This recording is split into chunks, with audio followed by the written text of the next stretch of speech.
Okay, so welcome to Supervision. My name is Robert Farrow, licensed professional counselor supervisor here in the state of Texas, and these videos are made for my supervisees. However, if you are not one, hopefully you can get information from this as well. Take it back to your supervisor. Discuss these informational materials. Today we're looking at the biopsychosocial.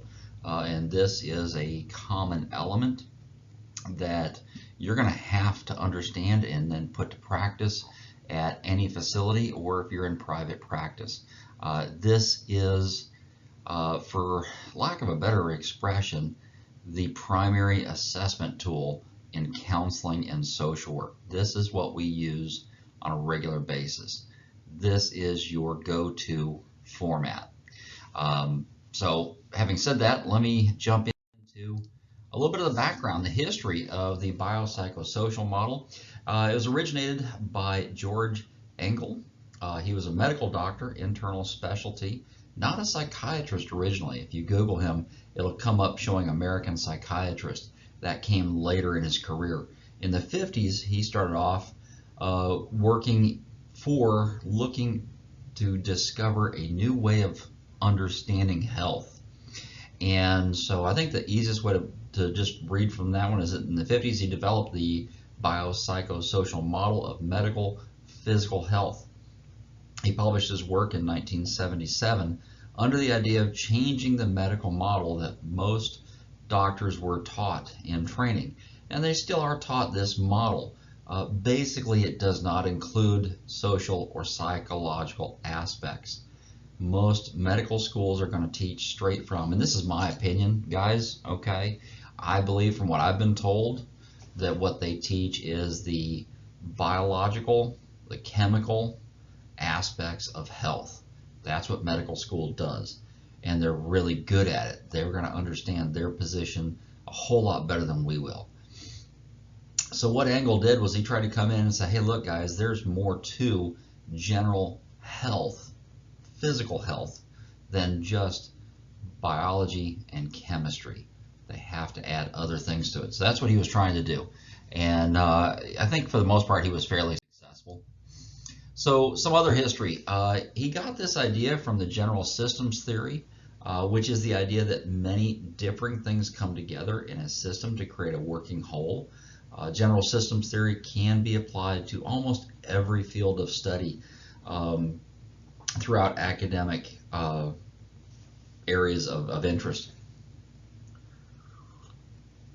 Now, the idea of general systems theory is that many different things can come together at one time and they interlink and create a union functioning as one entity. In fact, if you want to think of a biological creature of more than a single cell as having that, then yeah, you've got the idea. So it was from this idea that Engel took and created the biological, psychological, sociological method or model that has three-part system of functioning. Now it has some limitations. In 2015, a researcher by the name of Tony Benning proposed that the model had some problems. That includes it does not account for subjective perception of the client. It doesn't take into account those specific qualities that allows our clients to see the world the way they see the world. Also, it does not fully account for all of these things: culture, subculture, community, such as your local community, your city, your county, your state, etc., your nationality, your ethnicity, beliefs and creeds, sexual identity. See, all of these things were not included. This is where we as clinicians kind of have to shine. Guys, you're going to be in a position where you have to take into account all of this material and bring it to bear in your assessment. Okay, I do want to point out a disclaimer to this. Much of what I'll be talking about is my idea, my concept of general systems theory and the biological, psychological, sociological model that I have come up with after 30 years of healthcare. Now, I will be the first to tell you, I began as a paramedic in 1990, stayed one until 2000 after I got my degrees. Took a few years and did some other areas of healthcare, home health, etc., and then went on for school in counseling. So altogether, it is now 2022, and I began in the spring of 1990. So technically it'd be a little bit more than 30 years, but I'll be okay with 30. So what I'm going to be talking about here is what I've learned in the course of doing assessments, talking to people, getting information from people. So some of this did not come out of a book. All right, the setting plays a major role. Guys, just as they say in business, it's all about location, or you've heard the expression location, location, location. Location number one, crisis intervention locations. You got to think safety first. That is not the time or the place to do a formal biological or biopsychosocial assessment. You know, that's just not right, because their primary concern is safety. You're showing up at their house or at the clinic or wherever it is, that person's in crisis. They are not in the right frame of mind to talk to you about childhood history or any of the adverse childhood experiences. They're not in the right frame of mind to be able to talk to you about anything other than what happened immediately at that moment and why they're in crisis. They need to be given a safe place and time. Another one, the hospital or partial hospital program, PHP, even the IOP. This is a good place to actually begin doing your first biopsychosocials. This is looking for cause-effect, fact-finding kind of mission. What you're doing at the inpatient psych facility is you're going through and very quickly, in a structured way, gathering as much information as you can about your client and their history to find out how did they end up at the hospital, especially if it's their first time. If they have a long-running history of being admitted, then there's probably some records at the hospital that will back it up. They'll pull them, you can do some comparisons. But this is a great place to actually begin doing a biopsychosocial. At this point in time, they've probably already been on the unit for 12 to 24 hours before you get to them, depending on when they arrived. And so they may have calmed down a fair bit. They're starting to think differently. They can think clearer again. Private practice. Here's where we can get some real solid details. This is an excellent location to do your formal assessments. Also pointing out, if you take more than one session, that's okay. Now see, in the hospital setting, you probably don't have but maybe one shot at getting your assessment done and getting all the information you need, as well as completing a formal therapy session. In private practice, very different. We have more time. We can take more time to get more information. Again, it's all about the location. Remember, doing your assessments is a process that's never really going to end. From one session to the next, it's always going to be continually looking for that more information. Also, very important aspect, when you complete a biopsychosocial, I need you to think of it as a snapshot. It is a Polaroid instant camera moment of right then, that moment in time, not before or after. Because if you do the exact same assessment the exact same way, 2 days later, a week later, yes, there's going to be some similarities, but there's going to be some changes too. More information is going to come out, because the things that are important when they first get to the hospital may not be so important when they get ready to leave. And they may not be important at all once they get to private practice level. It all is going to depend on your timing and location and the frequency of your assessment. Okay, so the template, I want to point out, even in private practice, I use one. It's one that I've created for my own purposes. Here it is. not much of a great view of it, but it's multiple pages. And so what we're going to be covering today is really just how you can set up your own and what you need to have in it. And folks, you can add a whole lot more. This is just the basics. This is a bare bones anatomy of what really needs to be in there. There's going to be times when you find more information and then have to back up and say, okay, we need to cover more detail in a little bit. Okay, so you want to begin with the mini mental status exam. If you're looking for information on that one, go to the mini mental video. I've already completed on that and review it. Also, I like to ask people, what brought them in? What happened? It's their perception of events. Okay, now if you're working at an inpatient and you're dealing with a client who is a minor and they're like very angry at that moment in time, they're like, I don't know, mom and dad brought me. Okay, all right, so how did that happen? How did that evolve? How did you end up here? They didn't happen to just say, hey, let's stick them in the hospital. You know, something happened. What led to it? If they're an adult and they were brought in by police, and they may not remember why. They may have a very vague recollection of it. They may have been under the influence. They may have been extremely psychotic when they were brought in under that emergency detention order. And if that's the case, their memories are going to be a little sketchy. Give them some time to come up with that answer.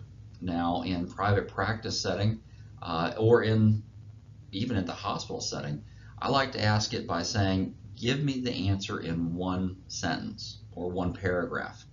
Otherwise, you're going to end up getting a life story from the day they have their earliest memory, because what a lot of folks are going to try to do is they're going to unload everything at once, thinking that that's therapeutic, and it's not.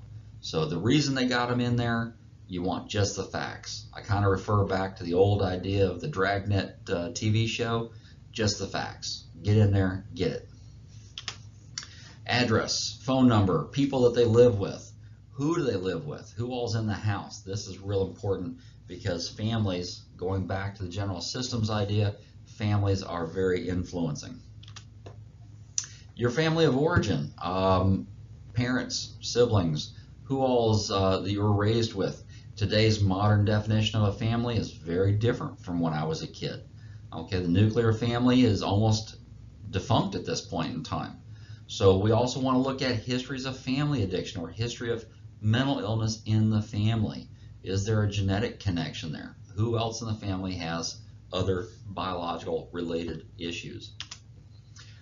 Adverse childhood experiences. This one here is one that's going to lead us into the trauma-informed care, looking at neglect, physical abuse, emotional abuse, sexual abuse. This one, what I like to tell folks is, look, you have the right to say you don't want to talk about this, but in private practice, if you refuse to talk about it, that tells me that that's a very tender area and we will have to come back to it, because that's a problem. That is something that has to be exposed and dealt with as what it is. Painful emotional material that oftentimes left unchecked will rear its head and bite you in the rear end every time. All right, so continuation. Developmental. We're looking more now at minors, okay? So the milestones, how old were they when they sat, crawling, standing, walking, talking? Was there any delays? You're really looking at that one from the viewpoint of, did anything happen in early childhood, postnatal, where the baby just didn't function and develop appropriately in time?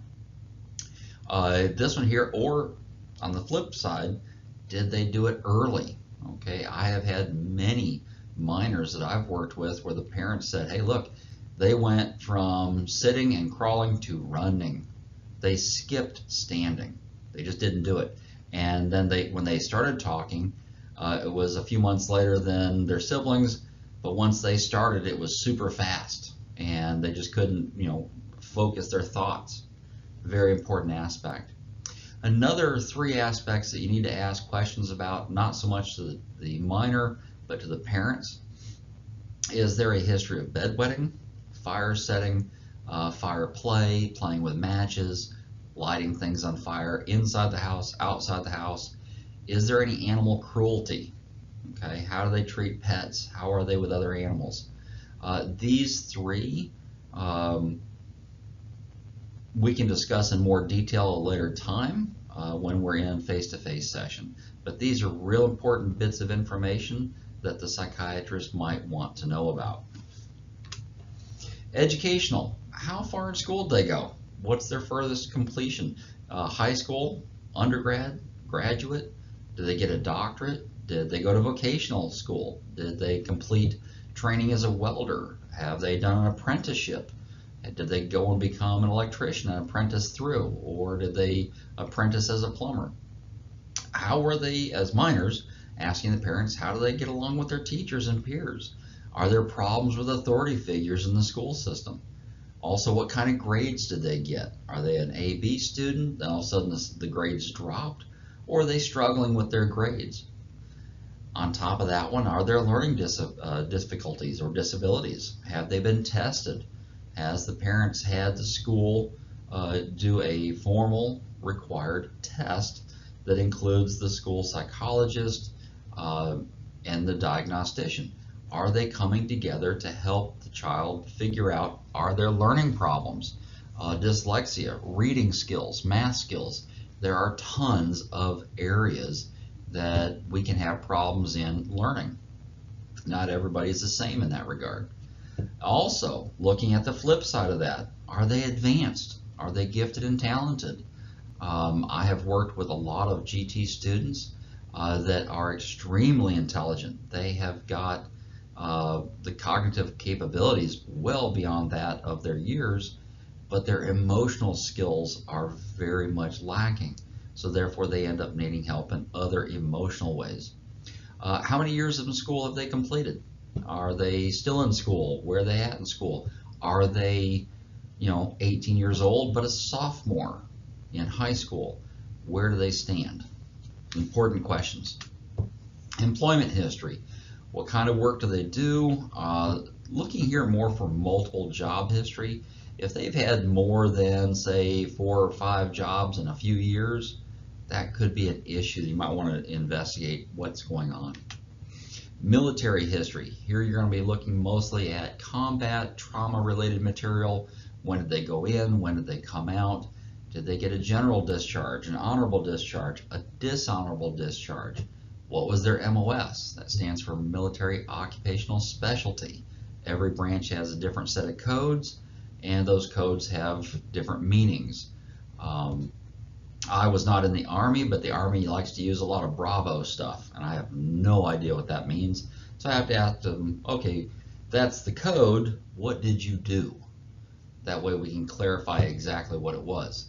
Because in the branch I was in, we used just a number system, real simple, 0100, 0200, 0300, etc. Some of those codes are a little bit weird, but most of us knew what they meant. Legal history. Here you're looking kind of for repetitive, antisocial personality kind of traits. Remember, everything we're doing in our biopsychosocial is an assessment-based approach. So you're looking for criteria. Okay, this is one of those aspects. If you've got someone who has a legal history that includes maybe 3 or 4 speeding tickets and a couple parking tickets, that's really not a big deal. However, if you've got a legal history of, say, several dozen speeding tickets, removal of driver's license, multiple DWIs,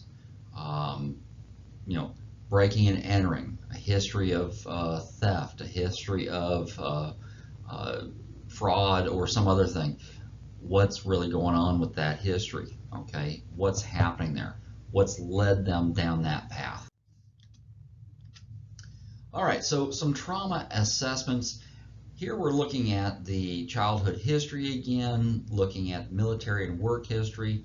For example, what do you do if you have a primary person who comes in and they were a first responder? Let's say you get a paramedic or EMT or firefighter who comes in, and they have just witnessed some really horrific stuff. And trust me, having been a first responder, they will see some really bad stuff. You need to ask those questions. Is there anything going on there where they had to deal with it? From the childhood history, anything going on there, okay? So I'm going to be doing a video just on looking at trauma at some point in the near future. Keep your eyes out for that one when I put it out. Suicide and self-harm history. Guys, this one's kind of unique and special. There is a difference between a thought of self-harm and a planning and follow-through of preparation for self-harm. I like to tell my folks that it is very common for people to have the occasional thought of suicide, the occasional thought of self-harm. Life is stressful. It's not unusual to think about it once every so often. If it's a daily thing, here we're into frequency. How often do they think about it? Do they think about what type? Okay. Are they contemplating taking pills, cutting, hanging, the single car accident? Those are quite common. Severity.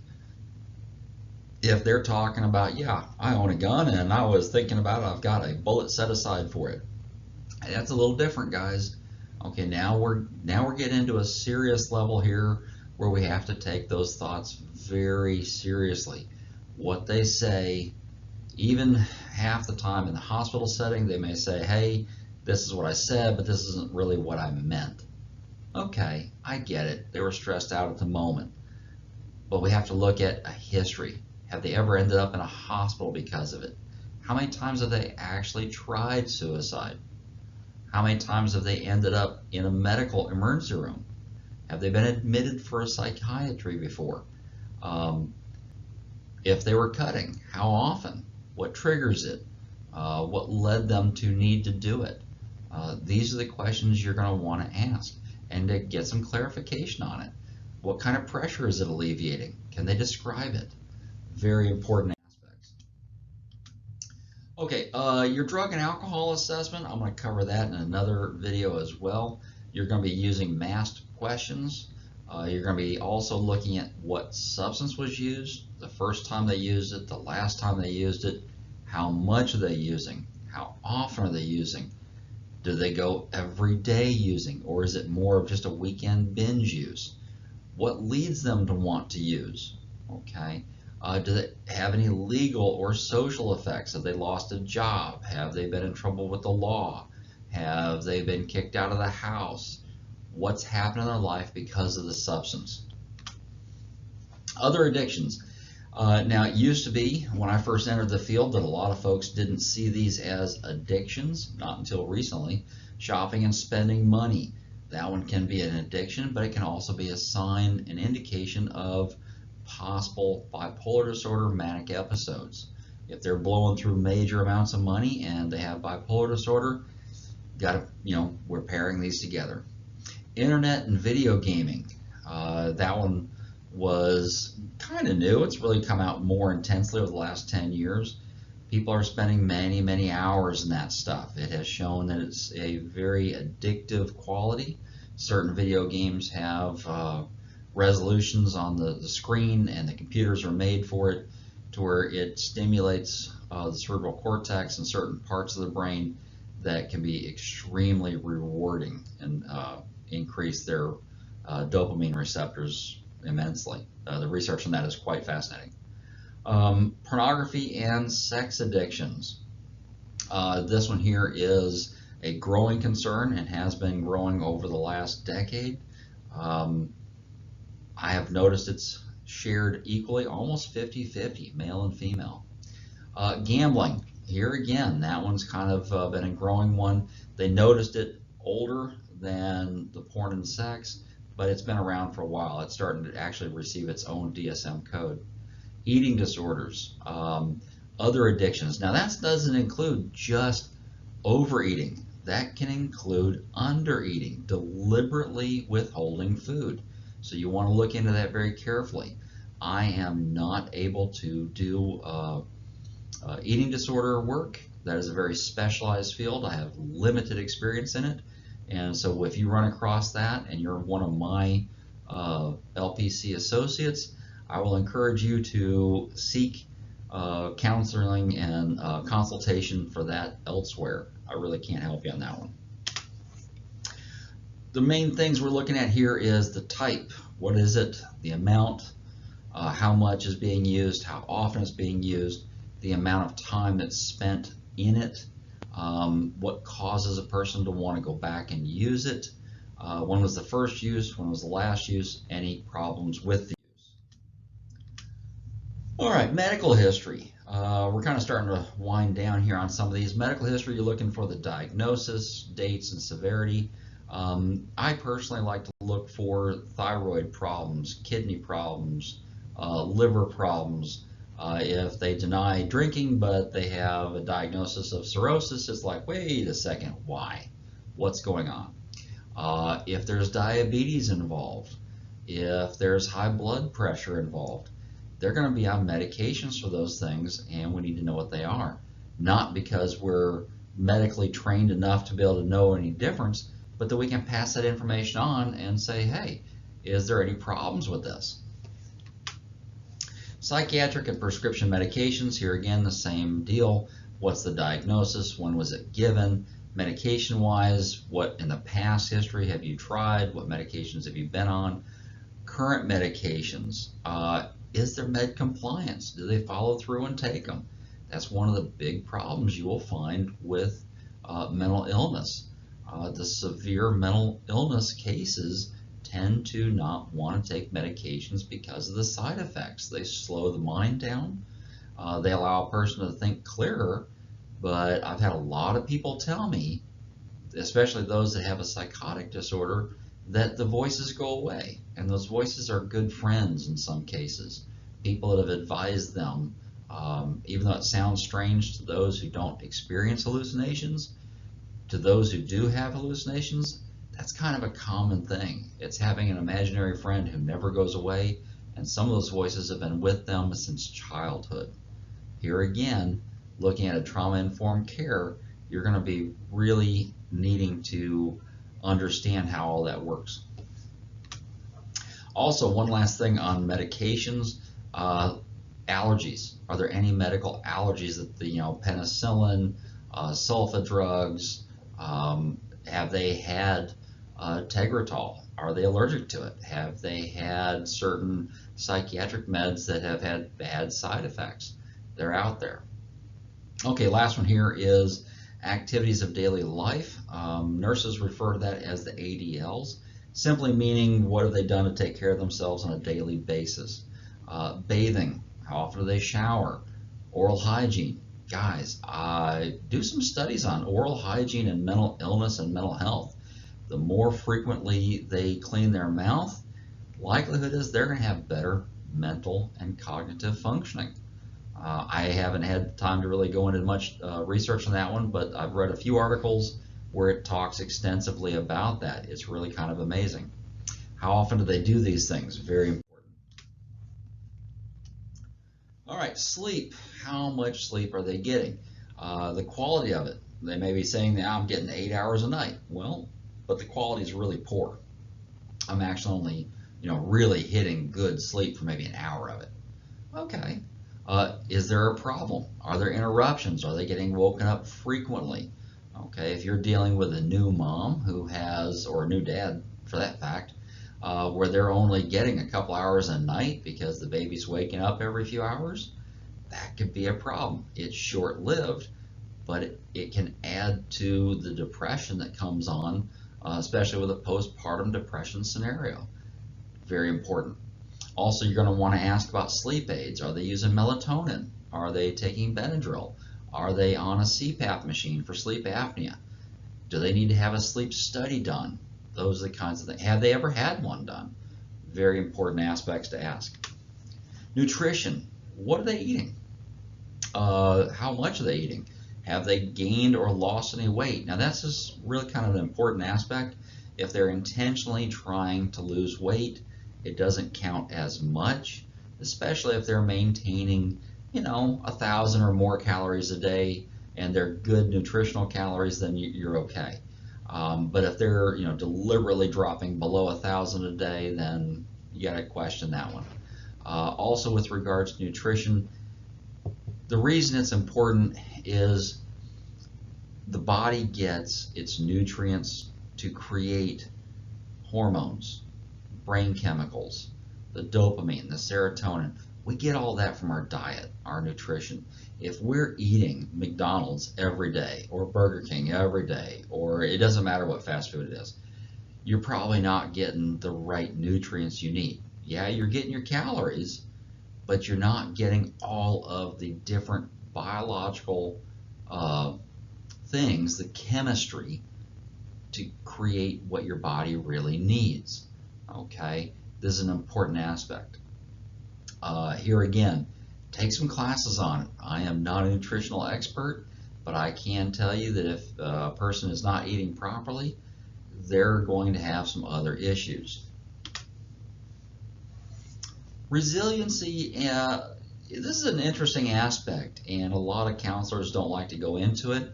Spirituality and faith. You are totally in the right area to ask them, what was it like growing up as a kid? What did you go to church? What spiritual belief system did you hold on to when you were a child? Has it changed now as an adult?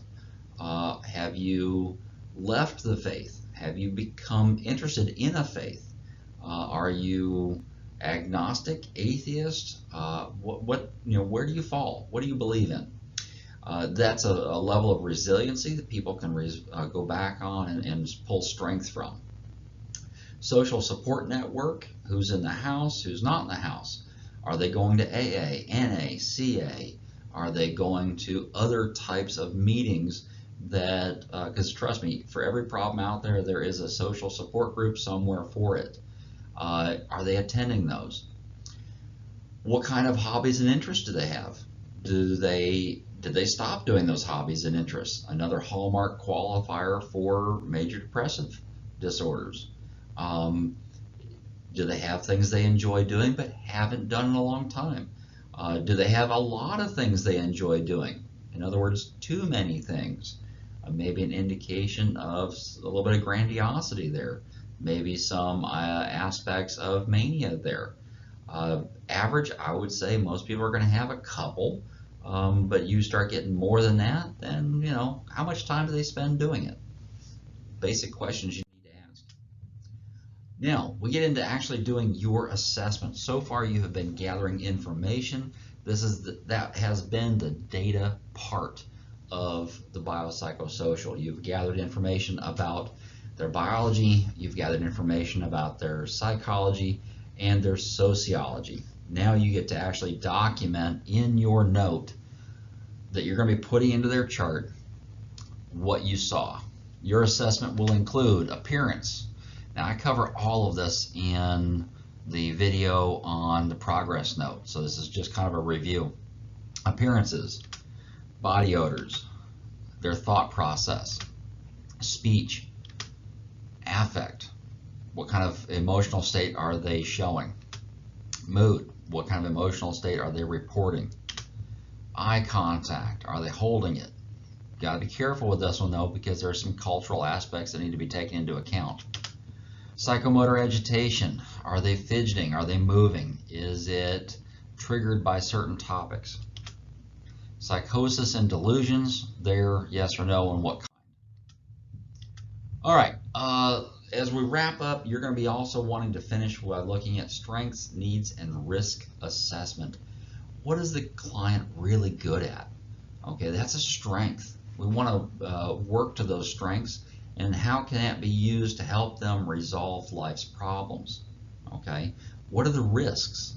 Okay, if you find out that they have a severe situation where they are really thinking of contemplating suicide, they're really planning it, and you find out that they have a gun collection at home that is impressive, that's a risk, okay? Especially if they've got a whole lot of history of suicide attempt. Also, you're going to be looking at needs. What do they need right now? Short term, long term. What's going on? How did they end up at the hospital? How did they end up at your office? what's happening and what do they need to resolve life's problems immediately, and then how can it be resolved long term. Okay, you have to take into account you are not going to be able to resolve all problems in a 7 to 10 day hospital stay, and you're probably not going to be able to resolve all the problems in a 3 to 4 week partial hospital program stay. Even in private practice, I know I cannot resolve all the problems that may pop up, even if I'm working with someone once a week for a couple of years. Depends on what the problems are and how we have to address them. So here again, it comes back into now formulating, taking all that information and formulating it into your treatment plan, which I'll discuss in another video. This one is purely on the assessment itself. Okay, remember, here again, guys, this is an ongoing process. You do a psychosocial on somebody at the beginning of their inpatient stay, I can almost guarantee it will be different when they get ready to leave. Okay, this has been Welcome to Supervision with Robert Farrow, LPC Supervisor in the state of Texas. We have just covered the biopsychosocial model and the use of the biopsychosocial in counseling as a primary source of getting your information to do your job.